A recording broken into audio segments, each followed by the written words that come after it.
Hey guys, what's up? Welcome to the channel, or welcome back to the channel. This is Living in Denver, Colorado. Today, kind of a mysterious one, but we're gonna be talking about what to expect when not expecting, or the unexpected. However you wanna say it, let's dive into it. Let's go. Let's go.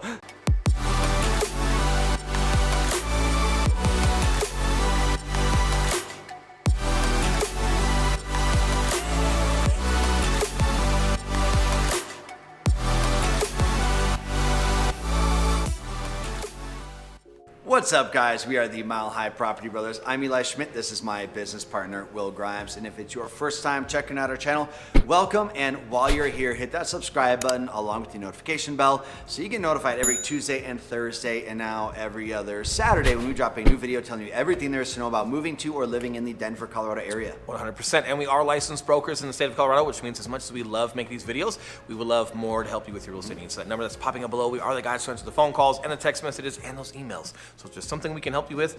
We would love to help you. But with that being said, we're going to be talking about the unexpected, or maybe what you might not be thinking of when moving to Colorado, Denver specifically, and how to combat that.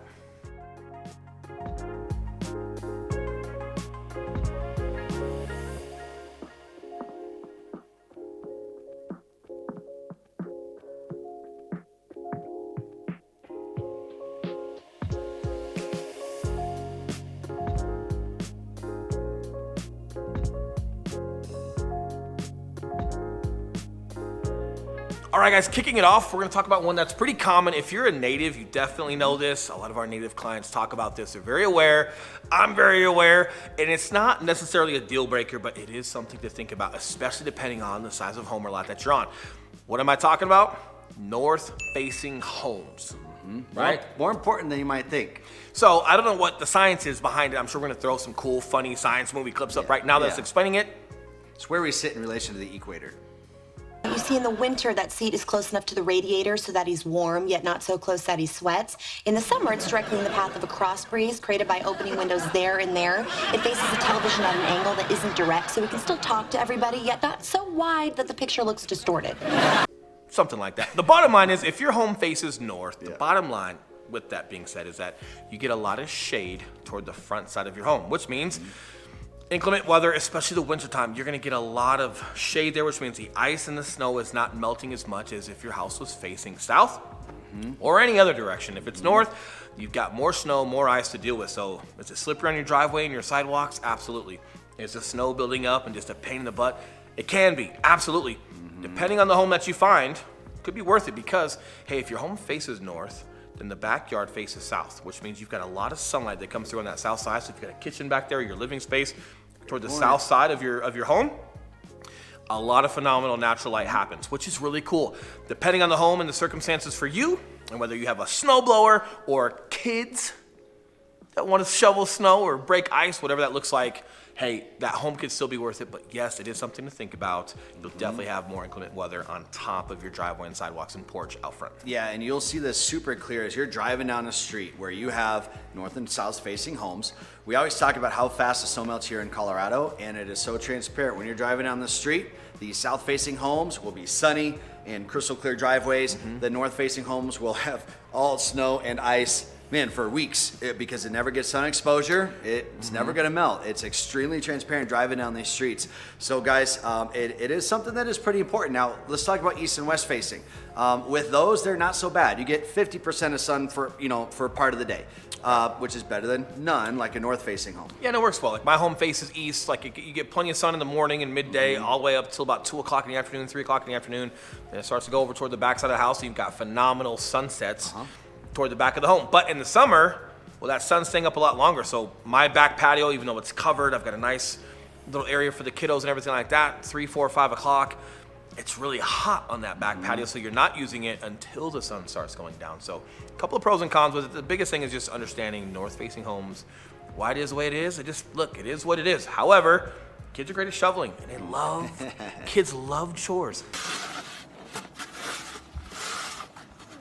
They've got great snowblowers out here. It's not terrible. And if you stay on top of it, like usually when we get a big snowstorm here, if it's gonna be like a foot of snow, it happens like once or twice, maybe 3 times a year where it's like it's a good snow.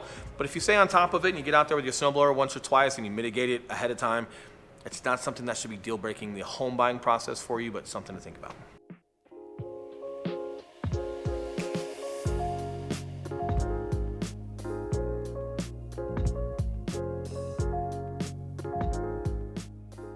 All right, guys, now number 2, this is one that we have not mentioned in any videos before, but we definitely want to make sure that we bring it up here because it is unexpected for Colorado, and that is the air quality that we have out here. So Smog. Smog, yeah, the air quality, yeah. Smog. Sometimes it's better, sometimes it's worse. Now, here's the thing, and here's what we want to address.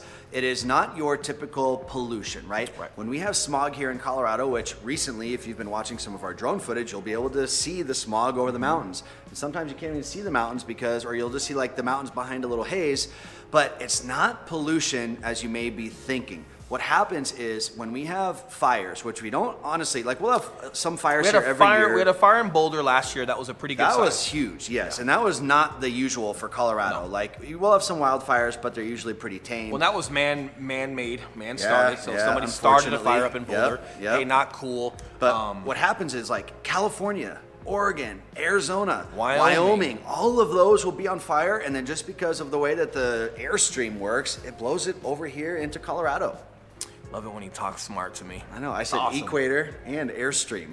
Both of them are probably incorrect. Which is equivalent to Eli being smart. Super good. All jokes aside, yes, it's not like some big commerce city industrial area that's creating pollution. No. It's all these other states that don't like everybody moving to Colorado because Colorado's awesome. Yeah. So they want to throw some smog on us and make it look like we haven't taken a shower. Yeah. But we do shower, and it is pretty here, and it is beautiful. And yes, obviously when it's not super hot outside and no other states are on fire polluting us, fall, winter, spring, all of those seasons, you're not seeing it. And even not every summer. Sometimes if there's no fires that are big, it doesn't blow down into Colorado. So for the most part, you don't have it. Yes, currently right now we do have a little bit of it.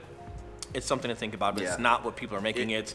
And again, fall, winter, spring, great times, and you're not seeing it because other states are on fire trying to throw their whatever on us. Yeah, and guys, if you're looking, like last year, I remember when it was real bad in Boulder, you're exercising outside, it does irritate your throat. So if you are one of those people that is really sensitive to allergens and stuff like that, it is definitely a factor, but just important to think what Will had said. It's not year long. It is not this typical pollution that just doesn't go away. And it's not everywhere. So it's not not like you blend into like suburbia or even in the heart of downtown. It's not like where we're base headquarters.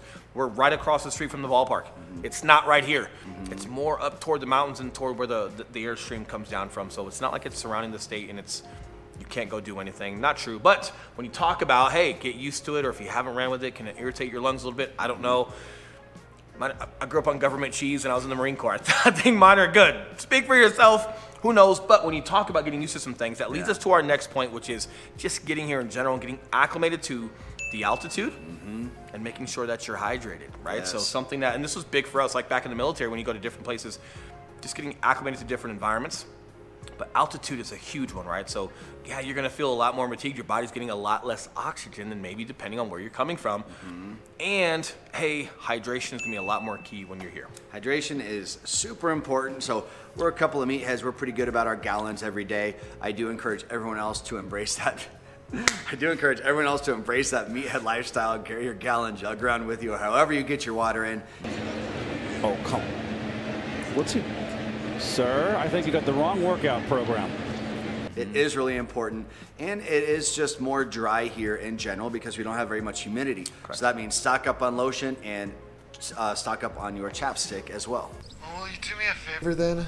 What? Can you bring me my chapstick? No, Napoleon.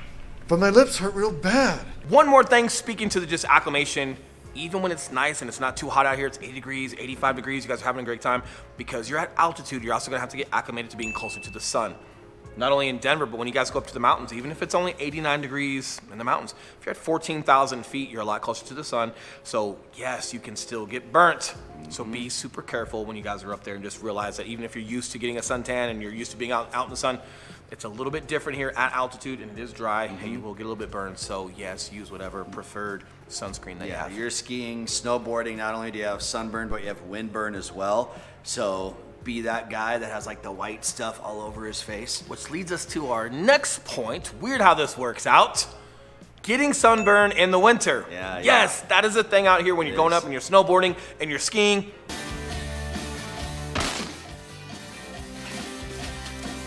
Yes, you can get sunburn. You're at altitude, right? The sun is still out. We talk about this all the time. Colorado has more sunny days than Florida. So even in the winter, after big snow dumps, you get a lot of sun. So if you guys are gonna be up on the mountains, that big white powdery snow is a huge reflectant that's gonna blast it right into your face while you're skiing or snowboarding or hanging out and having a good time. And if you don't wear sunscreen, you will have that outline of where your goggles were, and you'll be burnt the rest of the way through. And I don't know if you've ever gotten a sunburn in the cold weather. Oh, it's not good. It feels terrible, and you don't even know if it's coming, because when you're out in the cold, sometimes you feel numb as it is. Yeah. And you don't even feel that burn. At least when you're outside in the summertime, you can kind of feel it coming on unless you fall asleep. It'll creep up on you. It hurts really bad. Yes, please use your sunscreen when you're up there in the wintertime.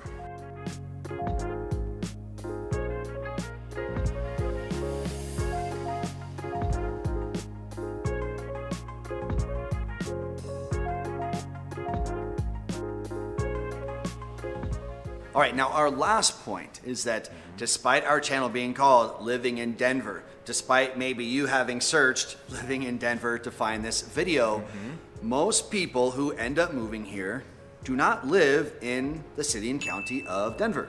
Interesting, right? So we talk about this in a lot of different videos, but there are a lot of cool places that surround Denver, especially some of the suburbs. A lot of fun things, and it all depends on, like, hey, what are your goals, right? Do you have a family? Are you working remote? Do you have to commute into Denver? Do you not? What's your affordability? What are some things that you want, need within those homes? But we've talked about it. Like Highlands Ranch, Southeast, or wherever you're at, like, there's a lot of, I guess I would call, like, little utopias that are self-sufficient, that are really cool. You've got great views, great school districts, and because the commute is not terrible coming in and out of Denver, it gives you a lot of flexibility as far as where you want to be. Yeah, and I think that's the primary thing right there. Like, when you move here to... We got a creeper on our video right now. I think that's the most important thing, is when you guys move here to Colorado or to Denver, or maybe you're searching living in Denver, the important thing to realize, guys, is that you can get to pretty much any of our metro cities within 30 minutes. That is really the biggest reason, I think, that most people don't end up moving to Denver. It is just as easy, and maybe you love suburbia. Hey, you can live in a great suburban neighborhood just 30 minutes outside of Denver. Especially with people working remote now, like maybe you were forced to live like in the heart of a Denver tech center or the heart of a downtown Denver, but now bang for buck, what you're getting as far as a home, and you've got great backyards, you've got trails where you can run and walk your dog and exercise, and you've got some of the parks that are there, you've got a club pool house and some things in those suburbias, and you've got a lot of space in your single family home to entertain friends and come out. People are just getting more attractive to like that suburban life for additional reasons than you might think of nowadays, especially because of the flexibility and that remote ability to work from outside of the city. And it's awesome. And I also think because Denver is such an active state where people love to get outside and do a lot of things, like if you're living in the heart of the city, well, maybe that's too much of a commute to go to Boulder or go to the Rocky Mountain National Park, right? So like maybe you'd rather live somewhere else, or on the, not the western slope. Front Range. Front Range. I've been saying western slope because that's what I say. I call it the western slope. The western slope's down by Alamosa or Grand Junction, whatever. Grand Junction, The west side of the highway, or close to that, to the mountains. Yeah. Hey, you might just have some things that are fun, to be around there. But the bottom line is there's just a lot of great commutes that you can have. There's some great toll roads here that get you in and around the city pretty seamless, which gives you some freedom to live elsewhere. And when we start showing a lot of clients out here where they think they want to be, then we turn stones everywhere else in some of those suburbias at the Denver tech centers. There's just a lot of qualities, and the bottom line is to bang for buck for what you're getting. It's hard not to consider it, and a lot of people, not only do they consider it, they end up making that decision. That's true. That's all we got. That's it. That's it, guys. Until we see you guys. And why do we want to see you guys? Because as much as we love making these videos, we would love more to help you with your real estate needs, because we're local realtors in the state of Colorado. So that number that's popping back up below, we are the guys who answer the phone calls and the text messages and those emails. So all jokes aside, guys, if there's anything we can do for you, please reach out. But until next video, enjoy your week and enjoy your weekend. That's right. We'll see you guys very soon. All right, see ya. I see that you have chapstick. I have chapstick My lips too. hurt real bad.